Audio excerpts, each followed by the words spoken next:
नमस्ते बच्चों। पिछली कक्षा में हमने क्रिया चैप्टर पढ़ा था।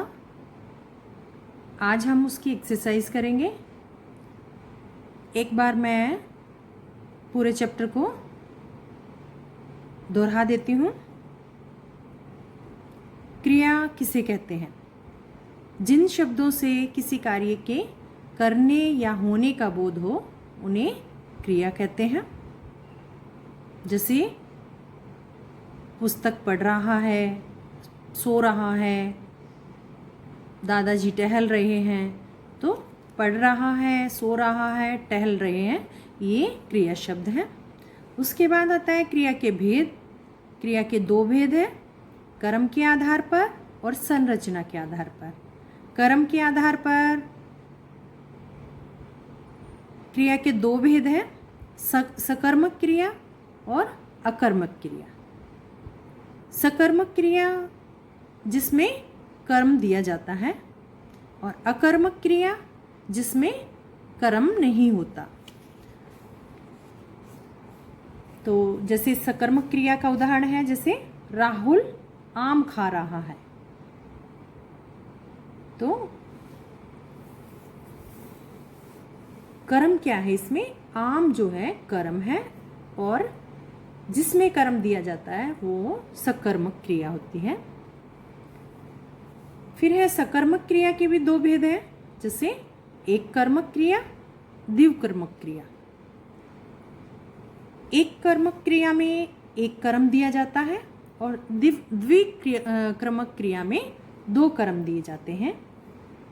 अकर्मक क्रिया में उदाहरण है, जैसे मीनू कपड़े धो रही है, तो कपड़े धोना एक कार्य हो रहा है। और द्विकर्मक क्रिया है, माँ ने मुझे मिठाई दी, तो मुझे मिठाई दी, ये दो कर्म है।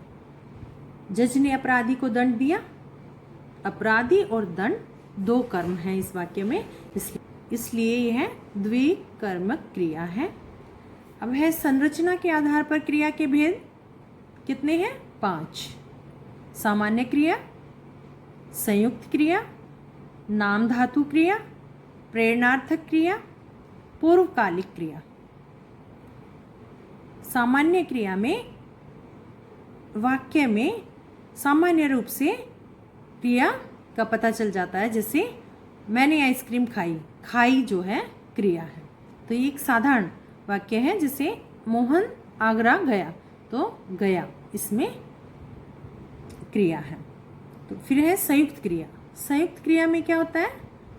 जब दो या दो से अधिक क्रिया एक साथ प्रयोग की जाती हैं, वहां संयुक्त क्रिया होती है। जैसे दादाजी ने पूजा कर ली, तो पूजा कर ली ये दो क्रियाएं हैं। फिर है नाम धातु क्रिया। नाम धातु क्रिया में क्या होता है?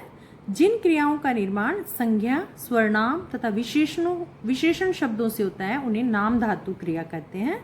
जैसे बात का है बतियाना, हाथ हथियाना, फिल्म फिल्माना, अपना अपनापन, दोहरा दोहराना, भोगी भोगना, लाज लजाना।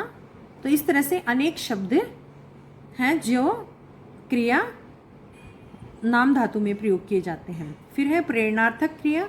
इसमें कर्ता स्वयं कार्य करने के स्थान पर, कर्ता इसमें अपने आप से कार्य नहीं करता, किसी के द्वारा ये कार्य करवाया जाता है, तो उसे प्रेरणार्थक क्रिया कहा जाएगा। जैसे मालिक नौकर से दुकान खुलवाता है, मालिक खुद न खोलकर नौकर से दुकान खुलवाता है, तो यह प्रेरणार्थक क्रिया है।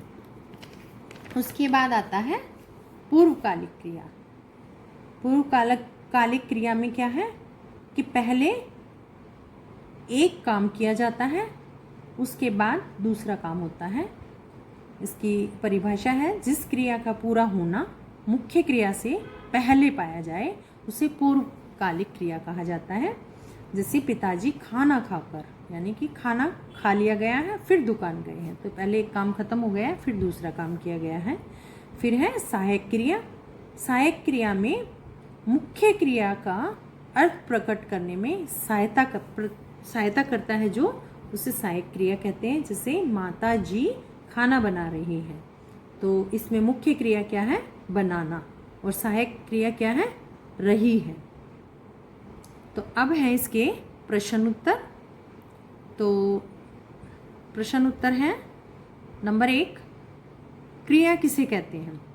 तो क्रिया किसे कहते हैं? पेज नंबर 49 पे इसकी डेफिनेशन दी गई है। जिन शब्दों से किसी कार्य के करने या होने का बोध हो उन्हें क्रिया कहते हैं। तो ये इसकी परिभाषा है। फिर है प्रश्न 2, कर्म के आधार पर क्रिया के कौन कौन से भेद हैं? कर्म के आधार पर क्रिया के 2 भेद हैं, सकर्मक क्रिया और अकर्मक क्रिया। उसके बाद है प्रश्न 3, संरचना के आधार पर क्रिया के कितने भेद हैं? तो कितने भेद पूछे हैं तो हमें सिर्फ भेद बताने कितने हैं, जैसे 5 भेद हैं। अगर पूछा है क्रिया के भेद बताएं और उनके नाम लिखिए, तो हमें 5 जो भेद हैं उनके नाम लिखने होंगे। अब है प्रश्न, निम्नलिखित प्रश्नों के उत्तर लिखिए। अब इसमें है प्रश्न 1, क्रिया और धातु से आप क्या समझते हैं? उदाहरण सहित स्पष्ट करें। तो क्रिया का हमने पढ़ा था अभी। क्रिया है जिन शब्दों से किसी कार्य के करने या होने का पता चले उन्हें क्रिया कहते हैं। तो और धातु क्या है? व्याकरण शास्त्र में क्रिया का मूल रूप धातु कहलाता है। क्रिया का निर्माण धातु से होता है जो क्रिया के सभी रूपों में मिलता है। तो ये है धातु। तो इसमें क्रिया और धातु की डेफिनेशन लिखने हैं और क्रिया और धातु का एक एक उदाहरण देना है हमें। जैसे धातु का है उठ धातु, और उसकी अलग अलग क्रियाएं लिख देंगे। उठना, उठेगा, उठा, उठता है। और क्रिया की डेफिनेशन लिख देंगे और हम उसका उदाहरण दे देंगे, जैसे वह पुस्तक पढ़ रहा है। तो इनमें एक एक उदाहरण लिख देंगे साथ में। प्रश्न 2, सकर्मक क्रिया किसे कहते हैं? सकर्मक क्रिया के भेदों का उल्लेख कीजिए। तो इसमें हम बताएंगे सकर्मक क्रिया। सकर्मक क्रिया क्या है उसकी परिभाषा लिखेंगे। जिन क्रियाओं के साथ कर्म होता है और क्रिया का फल या प्रभाव कर्म पर पड़ता है उन्हें सकर्मक क्रिया कहा जाता है। फिर सकर्मक क्रिया के भेदों का उल्लेख करना है। सकर्मक क्रिया क्या है? उसमें उसके 2 भेद हैं, एक कर्मक क्रिया और द्विकर्मक क्रिया, जिसमें एक कर्म है और जिसमें 2 कर्म है। तो इनकी भी हमें परिभाषा लिखनी है। फिर है प्रश्न 3, अकर्मक क्रिया से क्या आशय है या क्या अभिप्राय है? सो उदाहरण लिखिए। तो अकर्मक क्रिया क्या है? वाक्य में जिस क्रिया के साथ कर्म नहीं होता उसे अकर्मक क्रिया कहते हैं। जैसे आपके आगे एक्सरसाइज में आएंगे अकर्मक और सकर्मक के उदाहरण, उसमें हम देखेंगे। प्रश्न 4, संरचना के आधार पर क्रिया के भेदों का उदाहरण सहित स्पष्ट कीजिए। संरचना के आधार पर क्रिया के भेद कितने हैं? 5। फिर उनके हम नाम लिखेंगे 5 के और उनकी परिभाषाएं लिखेंगे। संरचना के आधार पर क्रिया के भेदों को 5 भेद लिखेंगे और उनके हर एक भेद का एक एक उदाहरण लिखेंगे। फिर ख भाग, निम्नलिखित सही कथन के सामने सही तथा गलत कथन के सामने गलत का निशान चिन्ह लगाइए। तो नंबर 1, क्रिया के मूल रूप को धातु कहा जाता है। ठीक है, क्रिया के मूल रूप को धातु कहते हैं। नंबर 2, सकर्मक क्रिया में क्रिया के साथ कर्म नहीं होता। सकर्मक क्रिया में क्रिया के साथ कर्म नहीं होता। गलत, क्योंकि अकर्मक में कर्म नहीं होता, सकर्मक में कर्म होता है। नंबर 3, संरचना के आधार पर क्रिया के 5 भेद हैं। ठीक है। नंबर 4, प्रेरणार्थक क्रियाओं का निर्माण संज्ञा, सर्वनाम या विशेषण शब्दों से होता है। ठीक है, ये भी इसमें है जैसे अध्यापक ने छात्रों से श्रमदान कराया, तो छात्र संज्ञा शब्द है। पार्थ ने हर्ष से अपना गृह कार्य करवाया, तो अपना स्वर्णाम शब्द है, तो ये ठीक है।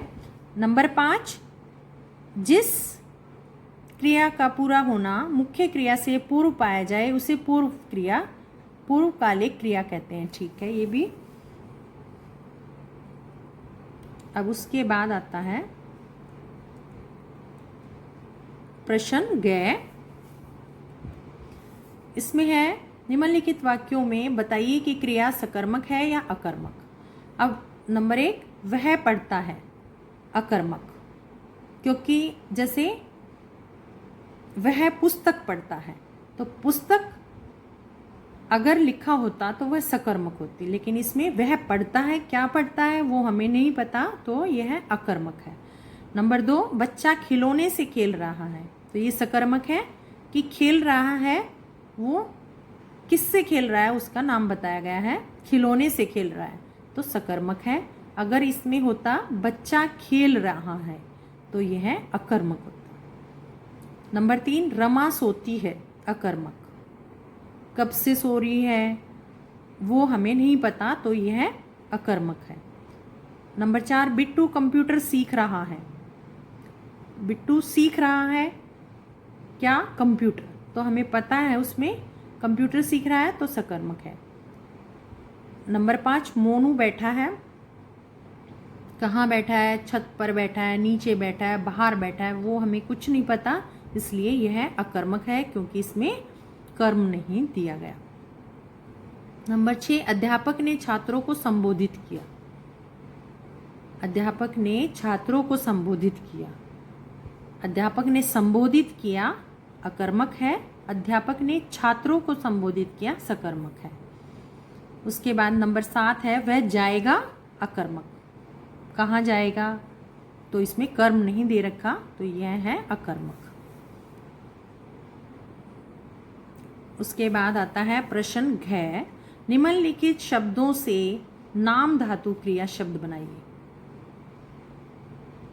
नंबर 1 है गरम, गरम से नाम धातु क्रिया बनेगा गरमाना। अपना से बनेगा अपनापन। फिर है नंबर 3, शर्म से बनेगा शर्माना। नंबर 4, बात से बनेगा बतियाना।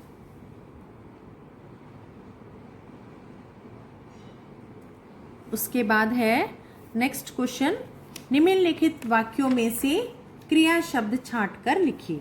तो इसमें हमें क्रिया शब्द बताने हैं, कौन से क्रिया शब्द हैं। अमित मोटरसाइकिल चला रहा है, तो चला रहा है वह क्रिया है, किसी काम का पता क्या कर रहा है, वह खा रहा है, जा रहा है, ये सभी क्रिया शब्द हैं। तो अमित मोटरसाइकिल चला रहा है, तो चला रहा है ये क्रिया शब्द है। उसके बाद है नंबर 2, महेंद्र ने घड़ी खरीदी, तो खरीदी इसमें क्रिया शब्द है। नंबर 3, रमेश ने अपना पाठ पढ़ लिया, तो पढ़ लिया, तो यह क्रिया शब्द है। नंबर 4, ग्वाला दूध बेचता है, बेचता है क्रिया शब्द है। नंबर 5, हम सिनेमा देखने जाएंगे, देखने जाएंगे क्रिया शब्द है। तो ये था हमारा अभ्यास पाठ 8, व्याकरण से जो हमारा पाठ 8 था क्रिया, उसका हमने अभ्यास कर लिया है। ये सारा अभ्यास आपको बुक में फिल करना है और याद भी करना है साथ साथ।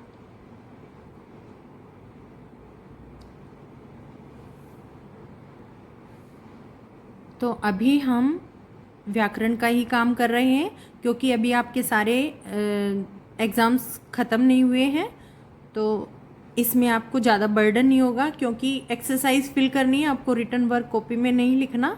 तो ये सारी एक्सरसाइज आपको साथ साथ फिल करनी है, ये नहीं कि काम को बिल्कुल ही छोड़ दोगे, क्योंकि फिर भी हमें अपना इस टाइम को यूटिलाइज़ करना है। तो इसको सारा जो भी मैंने पढ़ाया है वो आपको चैप्टर भी रीड करना है और एक्सरसाइज भी फिल करनी है। नहीं तो फिर पेपर के बाद लास्ट में अगर आप बुक उठा के देखते हो तो फिर आपको कुछ समझ में नहीं आएगा। इसलिए चैप्टर को साथ साथ रीड करना और साथ ही एक्सरसाइज कंप्लीट करनी है। तो सभी इसको अच्छे से करेंगे।